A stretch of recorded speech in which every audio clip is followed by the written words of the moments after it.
பட்டுன்னா பச்சை பாஸ் தான். காஞ்சிபுரம் பச்சை பாஸ் சில்க்ஸ். அந்த பொண்ணு என் உசிரிய மூச்சு தேடி வந்து சரிச்சிட வேண்டாம். என்ன பாக்குறீங்க? நான் இங்க இப்போ வெஸ்ட் மாம்பலத்துல தோசை மாமா கடையில இருக்கேன். அவர் சத்தம் கேக்குதா? இந்த மாதிரிதான் செம்ம பரபரப்பா இருக்கு இந்த கடை. ஆனா அவரோட கதையை தான் நம்ம இன்னைக்கு கேட்க போறோம். போய் பார்த்துட்டாங்க, நான் சாப்பிடுறேன்.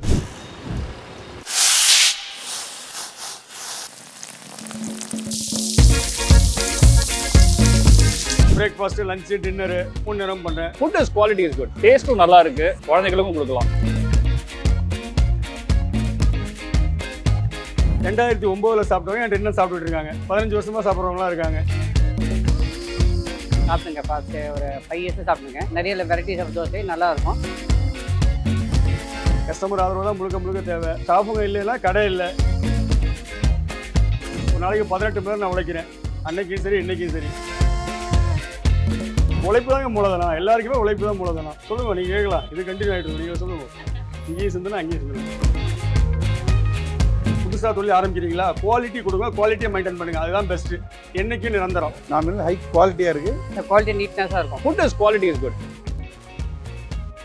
ஃபுட்டு சூப்பராக பண்ணது அது இன்னும் நல்லா இருக்கும். உயர்ந்த உள்ளங்கள், உயர்ந்த எண்ணங்கள், உயர்ந்த வாழ்க்கை. 2009ல் ஆரம்பித்தேன். 14 வருஷம் ஆகுது. ஒரு 13-14 வருஷம் தனியாக சிங்கிளாக தான் பண்ணிகிட்டு இருந்தேன். அதுக்கப்புறம் கொஞ்சம் மாற்றங்கள் தேவைப்பட்டுச்சு. உடம்பு சூழ்நிலை கொஞ்சம் பெரிய அளவில் பண்ணலாம், மேன் பவரோட பண்ணலான்னு பார்த்தேன். இந்த இடம் கிடச்சிது. முன்னே வந்து நான் ஈவினிங் மட்டும் தான் பண்ணிகிட்டு இருந்தேன். இப்போ இந்த புது இடத்துல நியூ ஷாப் வந்து 3 நேரம் பண்ணுறேன். பிரேக்ஃபாஸ்ட்டு, லஞ்சு, டின்னரு 3 நேரம் பண்ணுறேன். எல்லாம் தரமாகவும் இருக்கும், சுவையாகவும் இருக்கும். வாடிக்கையாளர்கள் வந்து ஆரம்பத்தில் எனக்கு எப்படி ஆதரவு கொடுத்தாங்களோ அதை விட சிறப்பாக இருக்குது. இப்போ மிகப்பெரிய அளவுக்கு பிஸ்னஸ்ஸு. அதே மாதிரி எனக்கு அமைஞ்சிருக்க ஸ்டாஃபுங்க கூட 6 பேர் இருக்காங்க. எனக்கு அவங்க எல்லாமே நல்லா கோஆப்ரேட் பண்ணுறாங்க. ரொம்ப நல்லா இருக்கு வியாபாரம். நல்லா ருசியாக பண்ணித்தரோம். தரமான உணவு எப்போதும் கிடைக்கும். முழுக்க முழுக்க என்னோட உழைப்பு தான் இன்வெஸ்ட்மெண்ட்டு. அந்த உழைப்பு வந்து என்னுடைய வாடிக்கையாளர் கொடுத்த ஆதரவுனால அப்படியே வளர்ந்துகிட்டே இருக்கு. நான் ஒருத்தன் பண்ண வேலையை இன்னைக்கு வந்து ஒரு 6 பேர் செஞ்சுட்டு இருக்கோம். அன்னைக்கு வந்து நான் ஒரு நேரம் கடை பண்ணேன். இன்னைக்கு வந்து ஃபுல் டே வந்து ரெஸ்டாரண்டாக பண்ணிட்டு இருக்கேன். இது எல்லாமே வந்து என்னுடைய வாடிக்கையாளர்கள் ஆதரவு நல்ல முறையில் போயிட்டு இருக்கு. இல்லை, நான் வந்து ஒரு நாளைக்கு 18 ஹவர்ஸ் ஒர்க் பண்ணுறேங்க. ஒரு நாளைக்கு 18 பேர் நான் உழைக்கிறேன். அன்னைக்கும் சரி இன்னைக்கும் சரி. நான் சிங்கிளாக பண்ணும்போதும் சரி, இன்றைக்கி வந்து டீம் ஒர்க்காக பண்ணும்போதும் சரி, என்னோடய உழைப்பு அது. அன்றைக்கி வந்து கிச்சனில் இருந்தேன், தோசை அது பார்த்துக்கிட்டு இருந்தேன். இன்றைக்கி கேஷில் இருக்கேன். அப்படியே மெயின்டெனன்ஸ் பார்த்துக்கிட்டு இருக்கேன், சர்வீஸ் பார்த்துக்கிட்டு இருக்கேன். ஆனால் பட் வந்து ஒர்க்கு வந்து எனக்கு ஏற்கனவே உள்ளது தான். இப்போவும் ஒரு நாளைக்கு வந்து 18 ஹவர்ஸ் 18 மணி நேரம் உழைக்கிறேன். காலையில் 4 மணிக்கு எந்திரிப்பாங்க. அப்போ இருந்தே வேலை கண்டினியூவாக சரியாக இருக்கும். அப்படியே இந்த மத்தியானம் வந்து ஒரு மணிலேருந்து ஒரு 3 மணி வரைக்கும் ரெஸ்ட் கிடைக்கும். அப்புறம் நைட்டு 11 மணி தான் ரெஸ்ட்டு. வர்ற கஸ்டமரை வந்து நல்ல முறையில் கூப்பிடணும், நல்ல முறையில் நல்லா அப்ரோச் பண்ணணும். ஏன்னா கஸ்டமருடைய ஆதரவு இல்லாமல் வந்து எந்த ஒரு நிர்வாகமுமே நல்லா இருக்காது. கஸ்டமர் ஆதரவு தான் முழுக்க முழுக்க தேவை. அதே மாதிரி நமக்கு அமைக்கிற ஸ்டாஃபுங்க இல்லைன்னா கடை இல்லை, கஸ்டமர் இல்லைன்னா டோட்டலி எதுவுமே இல்லை. நம்மளுடைய அப்ரோச் தான். நம்ம வந்து வர்றவங்கள்ட்ட எப்படி பேசுகிறோம், எப்படி கவனிக்கிறோம், என்ன பண்ணுறோம். அதாவது கஸ்டமர் வந்து காசு கொடுத்து சாப்பிட்டு போகிறாங்க. அவங்க வந்து என்னுடைய உடல்நிலையெல்லாம் விசாரிக்கணுங்கிற அவசியம் கிடையாது. எனக்கு அந்த மாதிரி கஸ்டமர்லாம் இருக்காங்க. ஒரு நாளைக்கு கடை போடல அப்படின்னா உடனே ஃபோன் பண்ணி கேட்பாங்க, ஏமாம்மா கடை போடல, என்னாச்சும்பாங்க. உடம்பு சரியில்லை, சரி உடம்பு பார்த்துங்க, கடை நடத்தலாம் அப்படின்னு. அது மாதிரி கஸ்டமர்ஸ் நிறைய இருக்காங்க. எனக்கு 2009ல் சாப்பிட்டவங்க என்கிட்ட இன்னும் சாப்பிட்டுட்டு இருக்காங்க. 15 வருஷமா சாப்பிட்றவங்களாம் இருக்காங்க. எல்லாமே எனக்கு ஃபேமிலி சப்போர்ட் ஜாஸ்திங்க. எனக்கு ஃபேமிலி கஸ்டமர் நிறைய வருவாங்க. இப்படி வந்துருவாங்க சார். எனக்கு வந்து ஃபேமிலி கஸ்டமர் நிறைய வருவாங்க. ஃபேமிலி சப்போர்ட் ஜாஸ்தி. எனக்கு குழந்தைங்க எல்லாம் நிறைய சாப்பிட வருவாங்க. வரும்போதே மாமான்னு ஒரு சந்தோஷமா வந்து கூப்பிடுவாங்க. அதை வச்சு தான் பெரியவங்களும் இப்போ அந்த அம்மான்னு கூப்பிட்டு நான் தோசை மாமான்னு ஆயிடுச்சு. என்னோட மனைவி வந்து ஃபுல் சப்போர்ட்டாக இருந்தாங்க.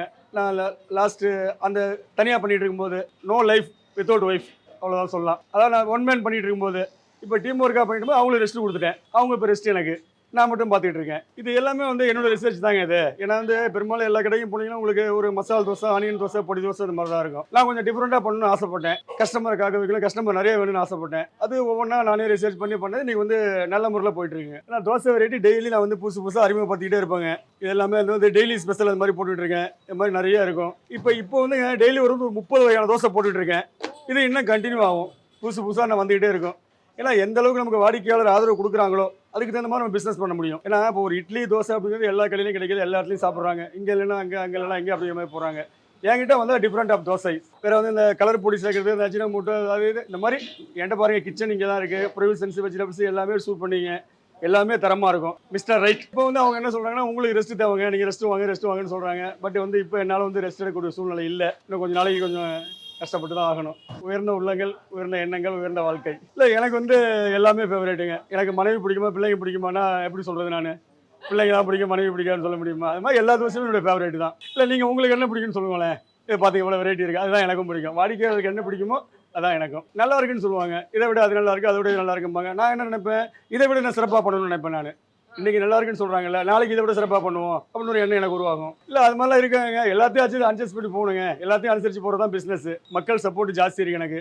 அதனால வந்து மற்ற எதை பற்றியும் எனக்கு கவலை கிடையாது. No problem. யாராலையும் எனக்கு டிஸ்டர்பன்ஸ் கிடையாது. யாராலையும் டிஸ்டர்பன்ஸ் கிடையாது. Customer satisfaction in our success.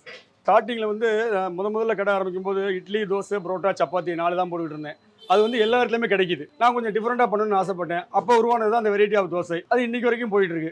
நல்லா இருக்கு. இது கொஞ்சம் பெரிய நிர்வாகம். என்னை நம்பி 6 பேர் இருக்காங்க. எல்லாருக்கும் நான் சம்பளம் கொடுக்கணும். ஈவினிங் மட்டும் பண்ண எனக்கு 10 வருமானம். அதுக்காக தான் அப்படியே ட்ரை பண்ணேன். அதாவது ஈவினிங் வந்து என்ன குவாலிட்டி தரமாக கொடுக்கணும், அதே மாதிரி காலையிலேயே மத்தியானம் கொடுக்கணும்னு ஆசைப்பட்டேன். அது இப்போ கரெக்டாக போயிட்டு இருக்கு. கரெக்டாக பார்த்தீங்கன்னா எனக்கு 6:30 டிஃபன் கிடைக்கும். மற்ற இடங்களில் கிடைக்காதோ தெரியாது. என்கிட்ட 6 மணிக்கு வந்தீங்கன்னா சாப்பிடலாம். 6 மணிக்கு வந்தால் ஒரு வெரைட்டி இல்லைங்க, எல்லாமே சாப்பிடலாம். வெஜிடபிள் கிச்சடி, நெய் பொங்கல், பூரி, மசால் வடை, மெது வடை, இட்லி, தோசை, இது எல்லாமே உங்களுக்கு வந்து 6 மணிலேருந்து 6:30 மணிக்குள்ளே கிடைக்கும். அதே மாதிரி 12 to 3 மத்தியானம் 12 மணிலேருந்து 3 மணி வரைக்கும் வெஜிடபிள் பிரிஞ்சு, பிரியாணி, சாம்பார் சாதம், தக்காளி சாதம், சப்பாத்தி, வெஜ்ஜி குருமா, தயிர் சாதம், இது கிடைக்கும். Regular menu. டைமிங் ரொம்ப முக்கியங்க. நீங்கள் வந்து 6:30 வந்தீங்கன்னா அனைத்துமே கிடைக்கும். 12 மணிக்கு வந்தீங்கன்னா அனைத்துமே கிடைக்கும். அதே மாதிரி ஈவினிங் வந்து கரெக்டாக 5 o'clock variety of dosas. Night வந்து 9:30 முடிச்சிடுவேன். உழைக்கணும், உழைச்சாதான் பிழைக்க முடியும். உழைப்பு தாங்க மூலதனம். எல்லாருக்குமே உழைப்பு தான் மூலதனம். சொல்லுங்க, நீங்கள் கேட்கலாம், இது கண்டினியூ ஆகிட்டு இருக்கும். நீங்கள் சொல்லுவோம், இங்கேயும் சிந்தனை அங்கேயும் சிந்தனை. உழைப்பை மூலதனமாக கொடுங்க. ரெண்டாவது குவாலிட்டி கொடுங்க. குவான்டிட்டியோட குவாலிட்டி முக்கியம். என்கிட்ட வந்து குவான்டிட்டி கம்மியாக இருக்கும்பாங்க. I don't care. Quality best. புதுசாக தொழில் ஆரம்பிக்கிறீங்களா, குவாலிட்டி கொடுங்க, குவாலிட்டியை மெயின்டைன் பண்ணுங்க. அதுதான் பெஸ்ட். என்னைக்கும் நிரந்தரம். இப்போ நீங்கள் விற்கிற என்னோட 10 ரூபாய் இட்லி கொண்டு 5 ரூபாய்க்கு போடலாம். நஷ்டம் கிடையாது. எனக்கு 5 ரூபாய்க்கு போட நஷ்டம் கிடையாது. Quality main. அந்த 5 ரூபாய்க்கு நான் போடுறேன் அப்படிங்கும்போது அதுக்கு வந்து சட்னி சாம்பார் இருக்கும். ஒரு நாளைக்கு வருவீங்க, மறுநாள் வருவீங்களான்னு தெரியாது. இன்னைக்கு பாருங்க, என்கிட்ட வெயிட் பண்ணி சாப்பிட்றாங்க. எல்லா டேபிளும் ஃபுல்லாக இருக்குது, வெயிட் பண்ணி சாப்பிட்றாங்க. காரணம் என்ன? குவாலிட்டி. இப்போ இந்த பிஸ்னஸ் நான் ஆரம்பிச்சிருக்கேன், ஒரு முதலீடு பண்ணியிருக்கேன், வளரணும்னு ஆசைப்பட்றேன். இதுலேருந்து எடுத்து போடணும், வெளியிலேருந்து கொண்டு வரக்கூடாது. நமக்கு அப்பா அம்மா சம்பாரிச்சு வச்சிருப்பாங்க, ஃப்ரெண்ட்ஸு கொடுப்பாங்க, எதையுமே எதிர்பார்க்கக்கூடாது. இதில் இந்த உழைப்பை போட்டு இதிலேருந்து சம்பாரிச்சு இதிலேயே டெவலப் பண்ணணும். அதுதான் பிஸ்னஸ். இந்த வாழ்க்கையே நல்லா இருக்குது, சிறப்பாக இருக்குது. இது வந்து கண்டினியூவாக போனால் நல்லாயிருக்கும். ரொம்ப சந்தோஷம். பிரேக்ஃபாஸ்ட்டு, லஞ்சு, டின்னரு எல்லாத்துக்கும் மெனு கார்டு வச்சுருக்கேன். அதனால் வந்து டாக்லெஸ் ஒர்க் மோர். இங்கே வந்து தோசை ஐட்டம் ரொம்ப டேஸ்டியாக இருக்கும். No doubt. Nominal cost also compared to other hotels எல்லாம் போகிறத விட இது நாமினல் ஹை குவாலிட்டியாக இருக்குது. 6 மாதம் மேலே தொடர்ந்து நீங்கள் இங்கே சாப்பிட்டா கூட வயசு சம்பந்தம் எந்த பிரச்சனையும் வரதில்லை. நல்ல உயர்தரமான ஒரு குவாலிட்டியை மெயின்டைன் பண்ணுறாங்க. சாப்பிட்டுங்க ஃபாஸ்ட்டு ஒரு 5 years சாப்பிட்டுங்க. நிறைய வெரைட்டிஸ் ஆஃப் தோசை நல்லா இருக்கும். ஆயில் வந்து ரொம்ப நீட்டாகும். மெயினில் அதுக்காக நானும் சாப்பிட வருவேன். குவாலிட்டி நீட்னஸாக இருக்கும். உள்ளே இருக்க கிச்சன் ஏரியாவுக்கும் நல்லா நீட்டாக இருக்கும். வீட்டு சாப்பிட்ற மாதிரி இருக்கும். Food is quality is good. அதில் எந்த மாற்றமும் இல்லை. டேஸ்ட்டும் நல்லா இருக்கு. குழந்தைகளுக்கும் கொடுக்கலாம். நார்மலாக பொங்கல் இங்கே டேஸ்ட் ஜாஸ்தி. பொங்கல் வடை அண்ட் ஈவினிங்காக இருந்தால் அடை நல்லா இருக்கும். பூண்டு தோசை, பொடி தோசை, கொத்தமல்லி, கருவேப்பிலை, அந்த மாதிரி வெரைட்டிஸ்லாம் இருக்குது. வேற மிச்ச ரெஸ்டாரண்ட்டில் போய் உட்காந்து சாப்பிட்றதுக்கு we can make it very fast year.